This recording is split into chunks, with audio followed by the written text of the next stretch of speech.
Assalamualaikum warahmatullahi wabarakatuh.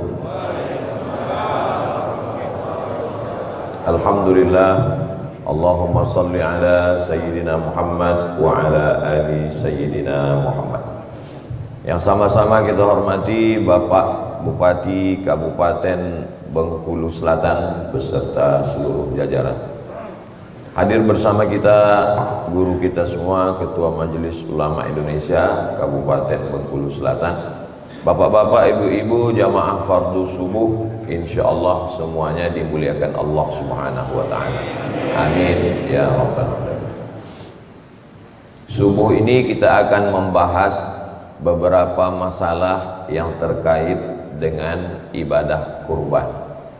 Masalah pertama, idza ra'aitum hilala Dzulhijjah, kalau ada di antara kamu melihat hilal bulan Zulhijjah.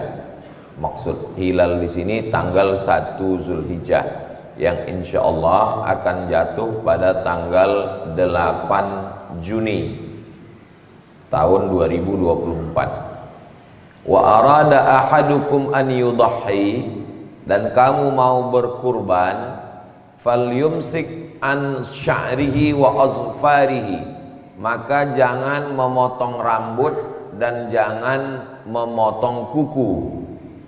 Hadisnya hadis sahih, tapi masyarakat banyak yang bingung.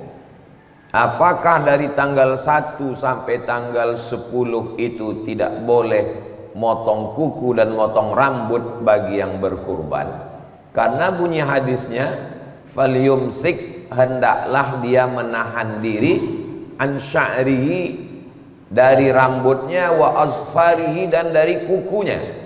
Maka menurut ulama, hadis ini bukan bermakna wajib, bukan artinya wajib membiarkan rambut dan kuku, karena di awal hadis itu ada bunyi kalimat arada ahadukum an yudahi. Arada artinya mau. Siapa yang mau, siapa yang tak mau, ya tidak apa-apa. Maka ulama memahami makna hadis ini hukumnya sunnat. Jadi bagi siapa yang berkurban, sunnat hukumnya tidak memotong kuku dan tidak memotong rambut, kumis, janggut, bulu badan, tidak bercukur dari tanggal 1 sampai tanggal 10. Setelah dia menyembelih kurban, barulah dia potong kumis, kalau dia mau cukur rambut atau mau memotong kuku, hukumnya sunnah. Lalu kalau ada orang yang sudah daftar kurban, tanggal 1 Zulhijjah atau tanggal 2, tanggal 3 dia pangkas atau mencukur kumis atau memotong kuku, ya tidak apa-apa, karena sunnah itu maknanya dilaksanakan berpahala. Tidak dilaksanakan, ya tidak apa-apa terkait dengan potong kuku dan cukur bulu badan ini. Apa hikmahnya? Hikmahnya begini, kalau dari tanggal 1 sampai tanggal 10 itu dia tidak potong kuku dan tidak cukur bulu badan, maka otomatis selama 10 hari itu kukunya panjang. Dan kalau dia kumisan dan jenggotan, dia sudah berewok. Maka ketika selesai potong hewan kurban, dia potong kuku, dia rapikan jenggotnya, dia potong kumisnya, dia cukur rambutnya, maka setelah itu dia fresh, merasa segar secara fisik.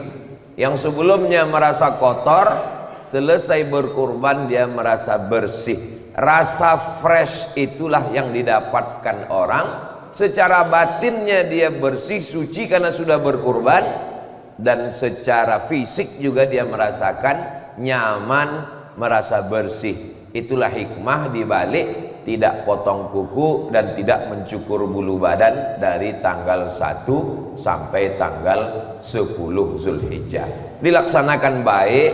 Kalau tidak mau dilaksanakan, tidak apa-apa, hukumnya tidak wajib menurut para ulama. Ini masalah yang pertama. Masalah yang kedua, tentang masalah mana yang afdol antara kambing atau lembu. Maka sebagian menganggap lebih afdal kambing, kata dia. Kau menganggap kenapa lebih afdal kambing? Karena kalau lembu nanti di akhirat bertujuh naik lembu. Aku tak mau rame-rame, kata dia. Aku maunya sendiri-sendiri aja.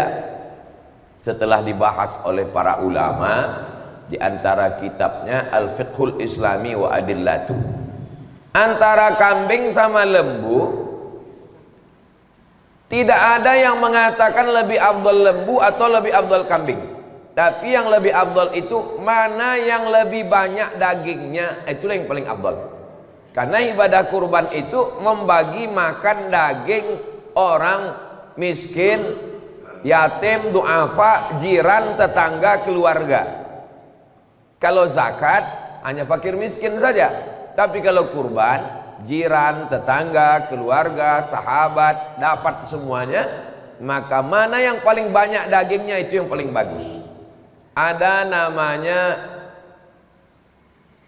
kambing dari Kabupaten Langkat beberapa tahun yang lalu, viral di Riau. Jadi dibeli anak kambing, dibawa ke Riau, nanti ada proses pembesaran, penggemukan. Satu ekornya sampai 200 kilo. Jadi kalau kambing sebesar itu lebih afdal daripada sapi kurus. Dan sebaliknya sapi bisa lebih afdal. Ada orang kurban 7 orang kambing kecil-kecil, kambing kacang, kambing kampung, dibandingkan dengan orang yang bertujuh berkurban satu sapi limosin. Sapi limosin yang dari Australia, satu ekornya 1 miliar, yang sekarang banyak dipotong artis-artis, itu lebih afdal satu ekor sapi daripada 7 ekor kambing. Jadi kesimpulannya, mana yang lebih banyak dagingnya, itulah yang lebih afdal untuk dipakai berkurban. Jadi antara yang sapi dengan kambing tidak usah kelahi dalam masalah ini. Soalnya dalam beberapa musyawarah panitia ini berkelahi. Bapak Ibu, kita nanti ada kambing, ada sapi. Siapa di antara bapak yang sapi? Semua mengaku, saya sapi gitu. Mau sapi mau kambing, yang jelas yang mana yang paling banyak dagingnya. Masalah ketiga, mana yang lebih afdal, binatangnya jantan atau betina? Maka di beberapa tempat, kami dari Riau mencari lembu itu ke Sumatera Barat, ke Payakumbuh dan seterusnya. Itu harga sapi jantan lebih mahal daripada sapi betina. Kenapa begitu? Karena rata-rata jamaah mencari sapi jantan. Dan dalam fikih memang dikatakan lebih afdal kambing jantan dan sapi jantan. Mengapa lebih afdal? 2 alasan. Yang pertama, karena kalau sapi betina dipotong berkurang produksi. Jadi efeknya itu pada efek ekonomi. Bayangkan kalau sapi betina yang dikurbankan, tinggal sapi jantan, berkurang produktivitas. Sedangkan Islam ini ada namanya zakat. Zakat itu ada zakat perdagangan, ada zakat hewan, di antaranya zakat kambing dan zakat sapi. Bagaimana orang mau berzakat sapi kalau sapi betina dipotong? Itulah mengapa sapi jantan dan kambing pun kambing jantan. Alasan yang kedua, kenapa kambing jantan lebih afdal dan sapi jantan lebih afdal? Ternyata menurut ulama dalam kitab-kitab fikih, kambing jantan dengan sapi jantan dagingnya lebih enak daripada sapi betina. Dalam bersedekah, kita disuruh bersedekah makanan mana yang paling lezat, mana yang paling enak, itulah yang kita sedekahkan. Atas 2 alasan itulah kenapa sapi jantan dan kambing jantan lebih afdal dipakai berkurban daripada betina. Jadi maklum kalau harganya tinggi. Tapi kalau nanti waktu rapat panitia, Bapak Ibu sekalian, masjid kita ada 10 sapi, yang 8 jantan, yang 2 betina, tidak perlu komplain karena kurbannya tetap sah. Jangan masalah-masalah kecil nih diperbesar, akhirnya menjadi konflik di tengah masyarakat. Tujuan kita berkurban ini untuk menyembelih binatang yang bertanduk supaya hilang sifat-sifat menanduk pada diri kita. Bukan malah setelah berkurban sesama jamaah saling menanduk. Kata kambing, aku aja tak menanduk lagi, kalian pula saling menanduk, kata dia. Nah, ini penting dipahami dengan baik. Ini hanya masalah khilafiyah yang sepele, yang remeh-temeh saja. Masalah yang keempat, ini Ustadz tausiah ini sampai berapa masalah? Sampai masuk waktu maghrib. Di apa nama kota kita? Mana? Di mana ini maghribnya jam berapa? Saya kadang kurang percaya sama jamaah, lebih percaya saya sama Google lagi. Waktu sholat kota mana? Waktu sholat mana? Bengkulu Selatan. Sebentar ya, Bengkulu Selatan. Tak ada pula di Google. Kata dia maghribnya jam 6:02. Hah? Jam 6:06, beda-beda tipis lah. Berarti kita tausiah sampai jam 6:06. Jam 6:06 nanti kita sholat sunat isyraq 2 rakaat. Man sholat subha fi jama'atin, siapa yang sholat subuh berjamaah, setelah sholat subuh dia tidak keluar masjid, summa qa'ada yadhkurullah, duduk di masjid. Kalau ada ustadz, minta ustadz tausiah. Kalau tak ada ustadz, baca Quran. Tak bisa baca Quran, zikir. Tak bisa zikir, mati aja. Habis itu kita sholat sunat isyraq. Kapan sholat sunat isyraq? Teori ini tidak bisa dipakai di seluruh dunia. Nah, jangan dipakai di Makkah Madinah karena beda cara penghitungan. Tapi kalau untuk Indonesia bagian barat, Pulau Sumatera bisa. Tengok jam berapa maghrib. Kalau maghrib 6.30 pagi itu kita sholat. Maka tadi saya tanya jam berapa di Bengkulu Selatan? Jam 6:02 kata Google, jam 6:06 kata masyarakat. Kita ikut jam 6:06. Nanti jam 6:06 kita sholat sunat isyraq 2 rakaat. Niatnya usolli sunnatal isyraq raka'ataini lillahi ta'ala. Pahalanya kanat lahu ka ajri hajjatin wa umrah, dapat pahala seperti haji dan umrah, tamah sempurna. Tak usah berkecil hati tak bisa pergi haji dan umrah. Solat subuh berjamaah, duduk berzikir mengingat Allah sampai terbit matahari, solat sunat isyraq 2 rakaat. Mudah-mudahan kita anak cucu kita istiqomah insyaallah. Kalau sudah habis waktu tolong kasih tahu saya. Sekarang masuk pembahasan yang keempat. Waktu menyembelih kambing itu, apakah disebut nama orangnya bagi yang menyembelihkan nama orang lain, atau cukup bismillahi Allahu Akbar? Maka yang menyebut nama dalilnya hadis. Mana hadisnya? Allahumma hadza an Muhammad wa ali Muhammad. Ini kupotong untuk Muhammad dan keluarga Muhammad. Itulah dalil kalau ada nanti tukang jagal, tukang potong yang menyebut nama. Sapi nomor 1, Bapak Insinyur, Bapak AKBP, Bapak Kiai, Bapak Doktorandus, Bapak Kapten. Tapi ini tidak wajib. Jangan sampai selesai acara pemotongan pulang ibu meleleh air mata ke rumah. Ditanya suaminya, kenapa kau menangis? Namaku tak disebut. Karena pendapat kedua mengatakan, walaupun tak disebut nama, asal sudah ada dalam niat sampai. Dalilnya innamal a'malu binniyat wa innamal likulli imri'in ma nawa. Sudah dituliskan di dinding masjid, sapi nomor 1 niat sipulan. Di baleho juga sudah. Pas pemotongan tukang potong tak menyebut Bismillahi Allahu Akbar, maka kurbannya sah. Jadi saya membahas ini masalah-masalah yang dalam praktek di masyarakat khilafiyah, supaya kita tidak berkonflik, berkelahi. Saya tak bisa menyatukan umat, tapi insya Allah kajian-kajian kita ini menyelesaikan konflik di masyarakat, supaya antar orang yang sudah di masjid ini jangan kelahi.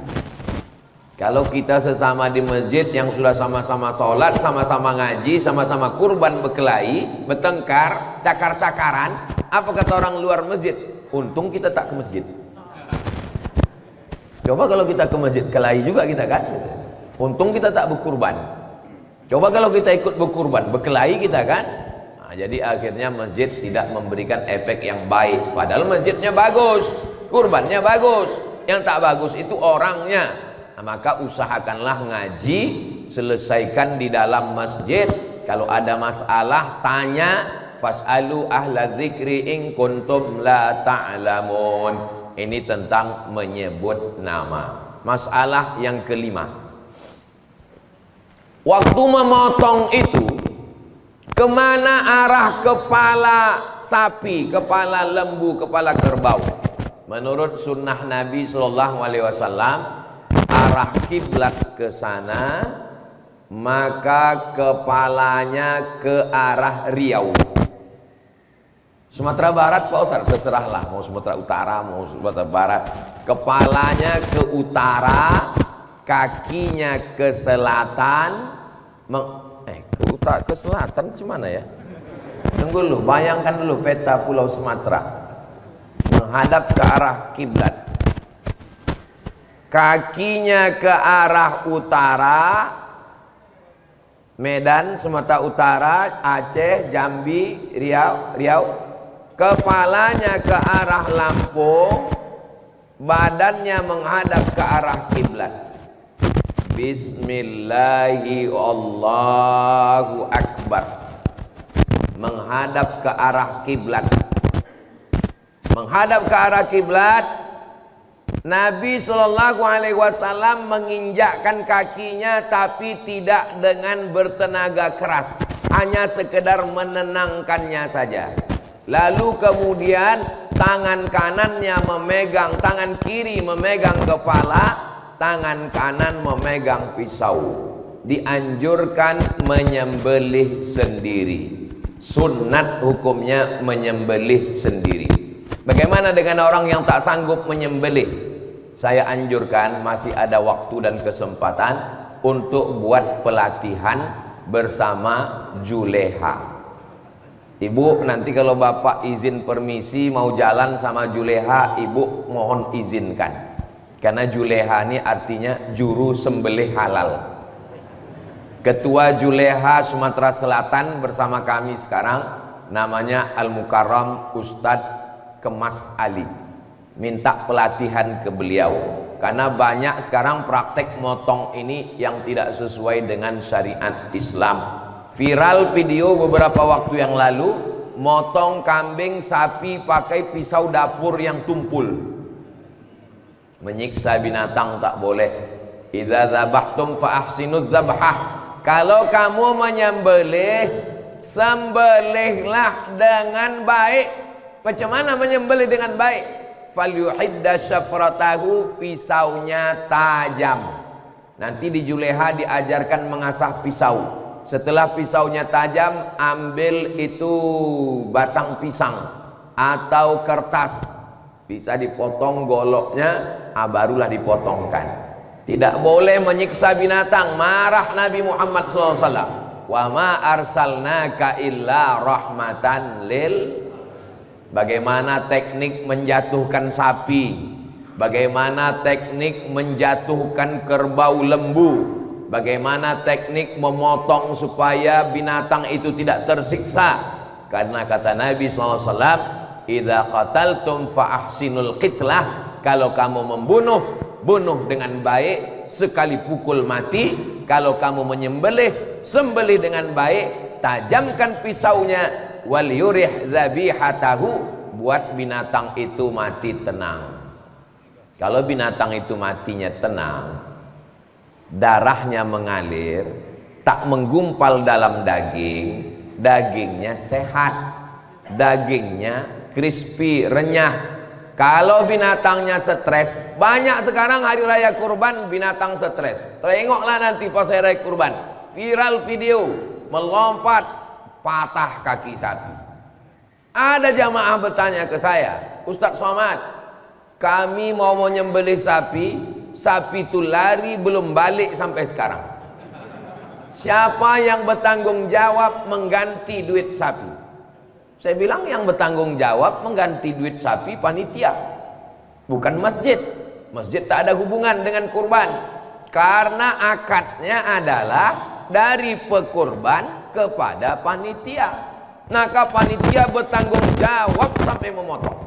Tapi jangan gara-gara ini panitia mundur semua setelah ini. Artinya kita kawal dengan benar. Ini tentang memotong. Ada ilmunya motong ini. Tidak semua orang yang berilmu bisa motong. Tidak semua orang yang motong berilmu. Ada orang berani motong, tapi tak berilmu. Kasih golok dia potong. Begitu selesai dipotong, dibuka tali sapi, sapi tegak berdiri. Kenapa tegak? Rupanya yang putus baru urat makan. Urat napas belum putus. Urat napas kalau tak putus, urat makannya putus, darah terbuka, nampak saluran pipanya bolong, tapi napasnya belum putus, tegak sapi ke atas. Dipanggil pula ustadz membaca ruqyah. Ada orang berilmu tapi tak bertenaga. Ilmu motong tahu dia, ini mesti putus urat makan, mesti putus urat napas. Teori mantap. Begitu dipotong, nampaknya darah, dia pun pingsan. Sapi tak mati, yang motong pingsan. Heboh pula jamaah mencari ambulan untuk membawa tukang potong. Nah, maka nanti carikan khusus tukang potong yang spesialis supaya kita tidak dua kali kerja. Panitia tolong dipilih anak-anak muda yang cekatan. Orang tua walaupun bersemangat jangan kasih ikut. Mohon maaf yang sudah tua jangan tersinggung. Ini melihat fakta di masyarakat, banyak orang tua yang bersemangat kena sipak sapi sampai sekarang belum sehat. Bukan berarti orang muda tidak disipak sapi. Ini ikhtiar dari kita. Masih bertongkat sampai sekarang. Maka jangan tersinggung bapak-bapak. Ini saya bicara ini niat baik, melihat fakta di tengah masyarakat. Pisaunya itu bukan hanya sekedar pisau. Dari atas ke bawah dengan dari bawah ke atas berbeda efeknya. Nampaknya simpel sederhana. Ditarik pisau dari atas ke bawah, darahnya muncrat ke atas. Mesti ditutup pakai daun pisang.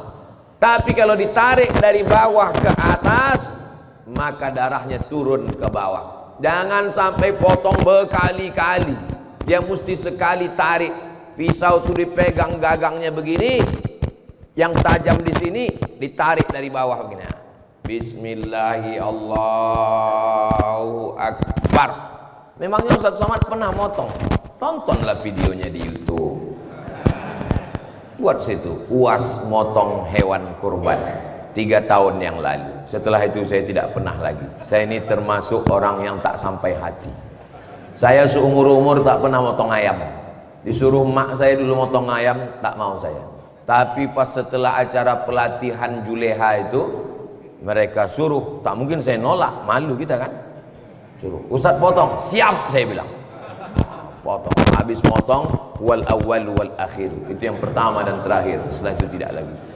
Maka sediakan khusus buat pelatihan. Kalau tak sanggup buat pelatihan, cari tukang potong yang spesialis. 2 ini mesti spesialis, jangan mendadak. Yang pertama tukang potong, yang kedua tukang kulit.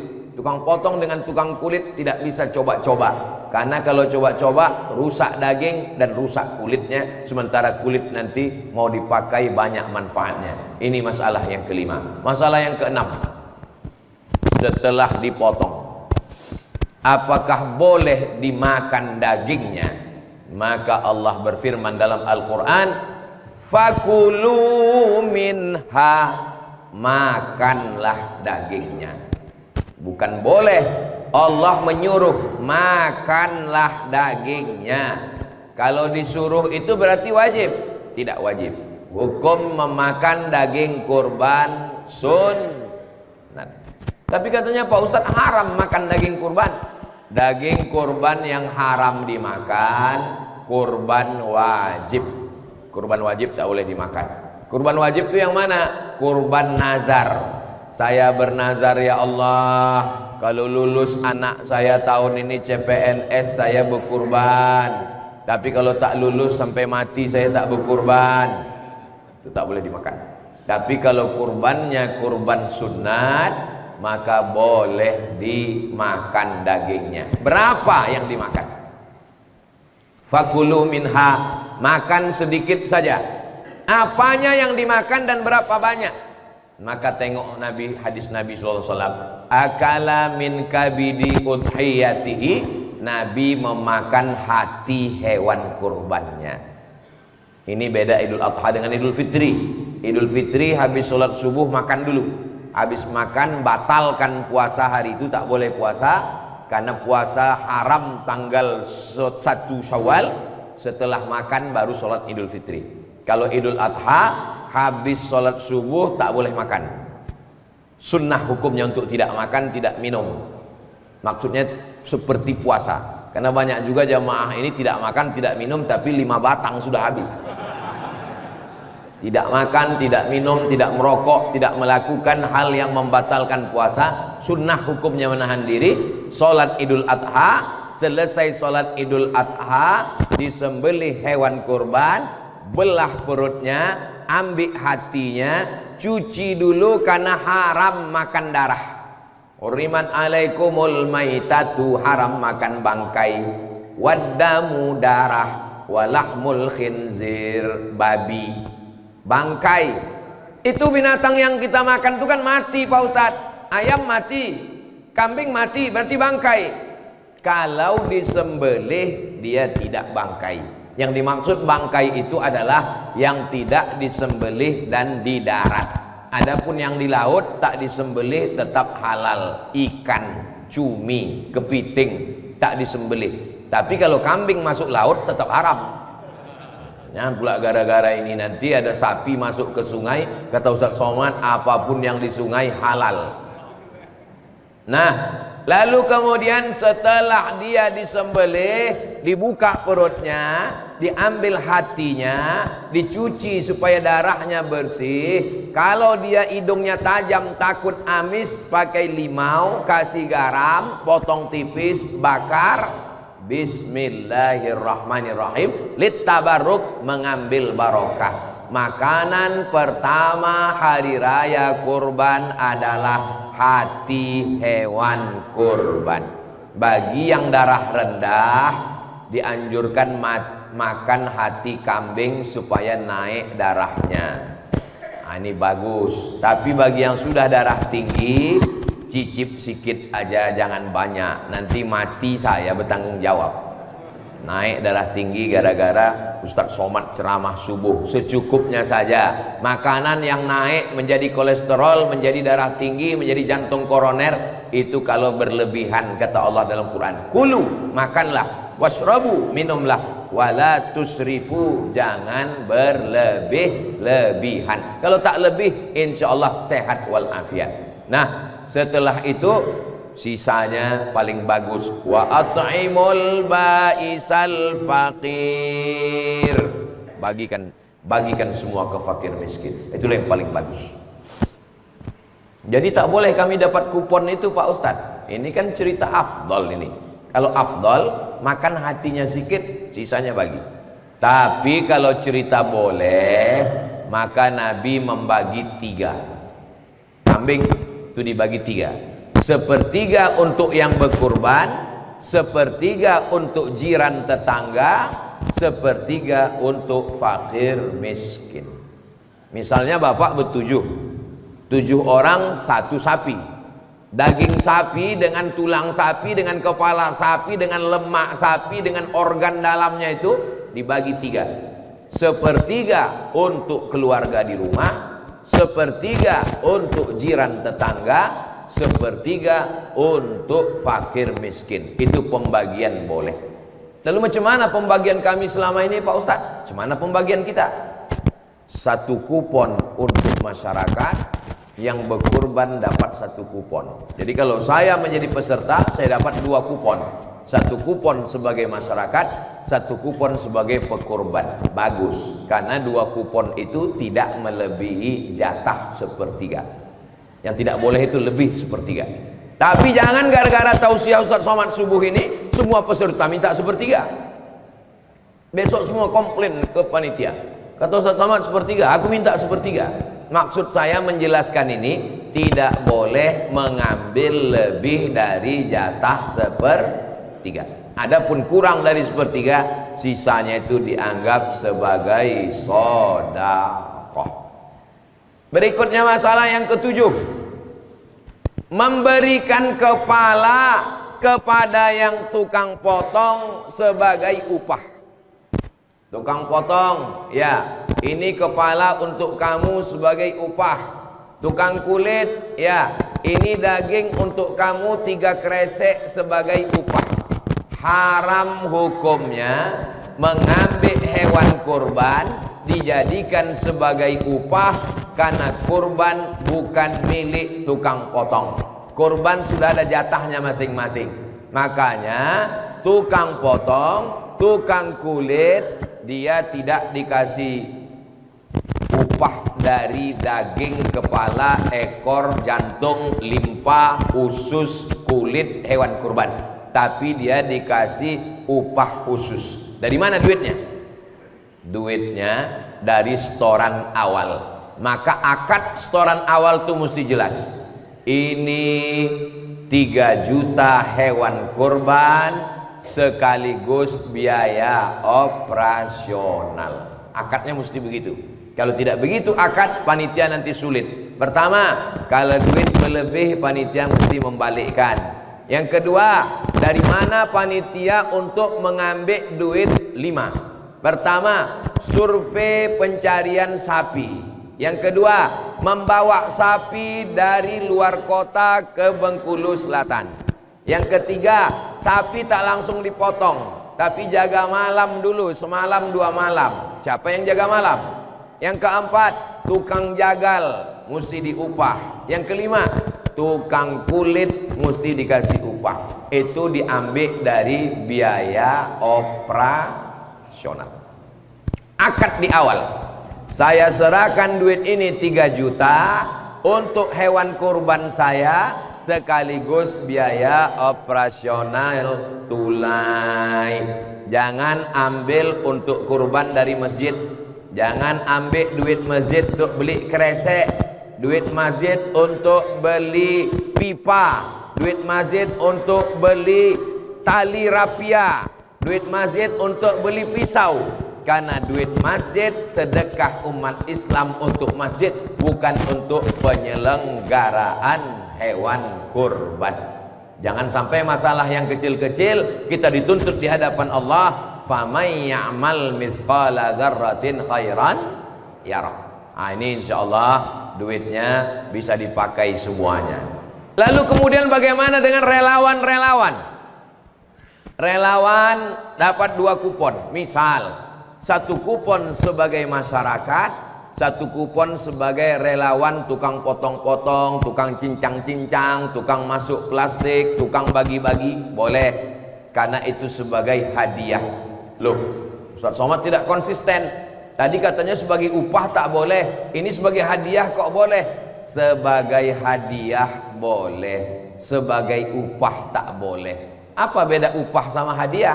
Hadiah dapat alhamdulillah, tak dapat tak apa-apa. Tapi kalau upah mesti dapat. Kalau tak dapat, pisau itu naik ke atas. Tukang potong dengan tukang kulit itu bukan hadiah. Tukang cincang-cincang, tukang masuk plastik, tukang bagi-bagi, itu memang relawan. Maka sebelum acara penyembelihan, relawan disadarkan dulu. Hai relawan-relawan, kalian ini memang betul relawan. Nanti kalau kurang jangan mengamuk, karena kalian tak dapat. Yang dapat upah ini cuma dua. Yang pertama tukang potong, yang kedua tukang kulit. Adapun kalian nanti kalau berlebih dapat, kalau tidak tak dapat ya. Kalau tidak nanti dia menganggap asalkan kerja dia dapat. Dan kita sebagai panitia, sebagai relawan tidak ada kuasa terhadap daging ini. Jangan sampai pagi itu ambil daging ini, ambil daging ini, ambil daging ini, potong, cincang, masak. Daging siapa yang kita makan itu? Pembagian belum selesai. Potong, potong, potong, daging bertimbun. Sementara kita mau kerja, belum makan pagi. Datang ibu, datang bapak, potong, potong, cincang, sup, makan. Daging siapa yang kita makan itu? Kalau gitu kita beli lontong Pak Ustadz. Kata panitia, kalau makan lontong aku tak bertenaga. Bagaimana solusinya? Solusinya begini. Panggil bapak-bapak pemilik sapi nomor 1. Kepada bapak pemilik sapi nomor 1, 7 orang silakan maju. Maju mereka. Pak, jatah kalian di sini kan sepertiga, 20 kilo. Ya, kami minta 5 kilo jatah kalian untuk kami masak pagi ini. Kata yang 6 orang, kami ikhlas, ambillah. Ada yang 1 tuh agak kurang ikhlas, saya kurang setuju. Bawa izin ya Pak ya, bawa golok tuh ke atas, izin ya. Iya, ambillah, ambillah kata dia. Izin yang 7 orang ini, bukan semuanya kita ambil jatah dia. Itu tidak mengurangi jatah dia, dia tetap dapat 2 plastik. Supaya jangan kita semena-mena. Ambil kepalanya, bagikan ke sana, ambil ekornya, bagikan ke sana, ambil tulangnya, punya siapa ini? Kita bukan penguasa di sini. Kita hanya dititipkan amanah untuk mengurus hewan kurban, maka buatlah sesuai dengan tuntunan Rasulullah sallallahu alaihi wasallam. Nah, ketika pembagian muncul masalah yang ke-8. Lama betul jam 6 lewat 6. Masalah yang ke-8 adalah waktu membagi hewan kurban, tak semua tetangga kita ini Islam. Ada di komplek itu orang yang tak Islam. Apakah orang tak Islam boleh dapat hewan kurban? Maka hukumnya kata Syekh Atiyah Saqar dalam kitab Fatawa Al-Azhar, boleh. Mana dalilnya? Enak aja bilang boleh tak boleh. Dalil, mana dalil? Dalilnya Asma melapor ke Nabi, ummi qadimat, mak saya datang, dia tak Islam. Afa asiluha, boleh saya sambung silaturahim dengan orang tak Islam? Kata Nabi, siliha, silakan sambung. Apa u'tiha, boleh saya kasih hadiah? Kata Nabi, i'tiha, berikan hadiah. Itu dalil boleh memberikan hadiah hewan kurban pada orang yang tak Islam. Kenapa zakat tak boleh? Kenapa kurban boleh? Karena zakat wajib dan asnafnya ditetapkan 8. Tak boleh keluar. Innamas shadaqatu lil fuqara wal masakin wal amilina 'alaiha wal mu'allafati qulubuhum wa fir riqab wal gharimin wa fi sabilillah wa ibnis sabil. Tak boleh. Sedangkan untuk kurban boleh memberi tetangga, kawan sekantor, sahabat yang tidak Islam. Sebelum mengasih kepada yang tak Islam tuh buka dulu plastiknya. Tengok baik-baik. Jangan salah kasih untuk dia, paslah yang isinya usus semua. Dibukanya, ditengoknya, begitulah rupanya perbuatan orang Islam ini ya. Tengok, pastikan dagingnya dulu. Tengok juga jangan sampai yang sembahyang ke masjid, yang sholat, yang puasa malah tak dapat. Yang tak sembahyang malah dapat. Ini perlunya yang membagi ini orang yang mengerti, musyawarahkan dulu. Data berapa? Data berapa? Datanya valid. Jangan terlalu percaya kepada RT dan RW. Karena banyak RT RW mengasih laporan nama itu hanya nama-nama yang memilih dia saja. Ini tidak terjadi di Bengkulu Selatan. Ini yang saya ceritakan ini di planet lain. Jangan terlalu percaya kepada data orang, tapi berdasarkan memang check and recheck. Supaya apa? Ingat, panitia, kamu diberikan amanah oleh orang yang berkorban. Nanti kita akan diminta tanggung jawab di hadapan Allah. Faman ya'mal mithqala dzarratin khairan yarah. Masalah ke-9, bertimbun kulit, 20 lembar kulit. Mau dikemanakan kulit ini? Kata panitia, kalau gitu kita jual aja kulitnya. Ustadz berceramah, man ba'a jilda udhiyatihi fala udhiyatalah. Siapa yang menjual kulit hewan kurbannya, maka tidak sahlah kurbannya. Akhirnya karena panitia takut menjual kulit, diguntinglah kulit ini kecil-kecil, dimasukkan ke plastik, dibagi, dan sampai di rumah semua kulit dibuang, dan 2 hari kemudian kampung bau bangkai. Karena tak ada yang bisa mengolah kulit. Kulit ini dilema, mau dijual takut tidak sah, mau dibagi takut tak ada yang bisa mengolah. Jadi solusinya bagaimana? Kulit boleh dirobah jadi duit, tapi duitnya jangan dipakai lagi untuk operasional kurban. Kalau gitu duitnya untuk masjid. Tidak ada hubungan kurban dengan masjid. Hasil penjualan kulit, 20 lembar kulit, 1 lembar 100.000, 20 lembar 2 juta, dibagikan ke masjid. Siapa itu yang berkurban? Tidak ada jatah masjid. Daging kurban, kulit kurban, tak ada jatah untuk masjid. Jadi duit hasil penjualan kulit dibagikan kepada fakir miskin. Jangan lagi diambil untuk beli plastik, jangan lagi diambil untuk beli minuman, jangan lagi diambil minuman plastik, diambil dari biaya operasional. Lalu bagaimana ibadah kami yang lalu-lalu Pak Ustadz? Apa boleh buat? Banyak-banyak istighfar, mudah-mudahan diampunkan Allah Subhanahu wa taala. Jangan gara-gara tausiah ini panitia mengundurkan diri. Marah nanti Pak Bupati sama saya. Ini Ustadz Somad ini merusak kestabilitas nasional ini. Saya mau mengasih tahu, niat saya tak lain tak bukan supaya kita bersih. Kalau kita berbuat karena tak tahu, sekarang kita sudah tahu. Kalau kita sudah tahu, kita amalkan. Jadi makna tak boleh menjual kulit itu maksudnya mengambil manfaat secara materi. Adapun setelah dirobah dari kulit menjadi duit, duitnya dibagikan lagi, daripada terbuang mubazir, maka hukumnya boleh. Masa di Bengkulu Selatan tak ada yang pandai mengolah kulit? Cari itu, www.kulit.com. Robah. Berapa kalian mau beli kulit ini? 1 lembar 100.000. Kami ada 30 lembar, 3 juta. Mari duit 3 juta, bagikan ke fakir miskin, itu jatah mereka. Karena kata Nabi, wa at'imul ba'isal faqir, bagikan ke fakir. Masalah yang ke 10. Nama 7 orang.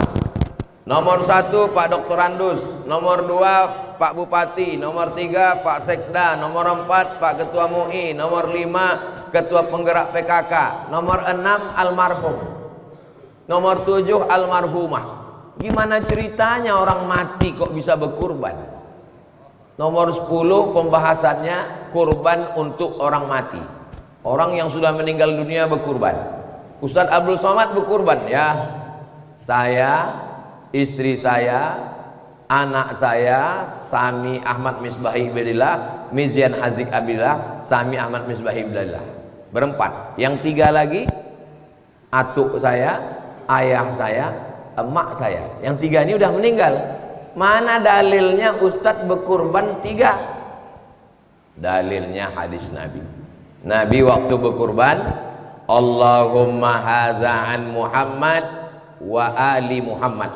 Ini kupotong kurban untuk Muhammad dan untuk istri Muhammad sallallahu alaihi wasallam.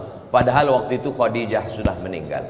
Itulah dalil berkurban untuk orang meninggal dunia, pahalanya sampai. Tapi hadisnya jelas, idza mata ibnu Adam inqata'a amaluhu. Kalau manusia sudah mati, maka putuslah amalnya. tak ada lagi tahlil, tak ada lagi baca yasin, tak ada lagi kirim-kirim kurban, putus sudah. Hadisnya sahih, kepala kau tak sahih. Hadis tentang orang mati putus itu hadisnya ada dalam Sahih Muslim. Bunyi hadisnya idza matal insan, kalau manusia mati inqata'a, putus amalnya. Maksudnya amal orang yang mati itu putus. Orang yang mati itu amalnya putus. Adapun amal orang hidup ke orang mati tidak putus. Misal Abdul Somad, mati Abdul Somad. Apakah Abdul Somad masih bisa beramal? Abdul Somad tidak bisa beramal karena Abdul Somad sudah mati. Itulah maksudnya amal Abdul Somad ini putus. Tapi amal orang Bengkulu berarti waktu udah habis.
Hebat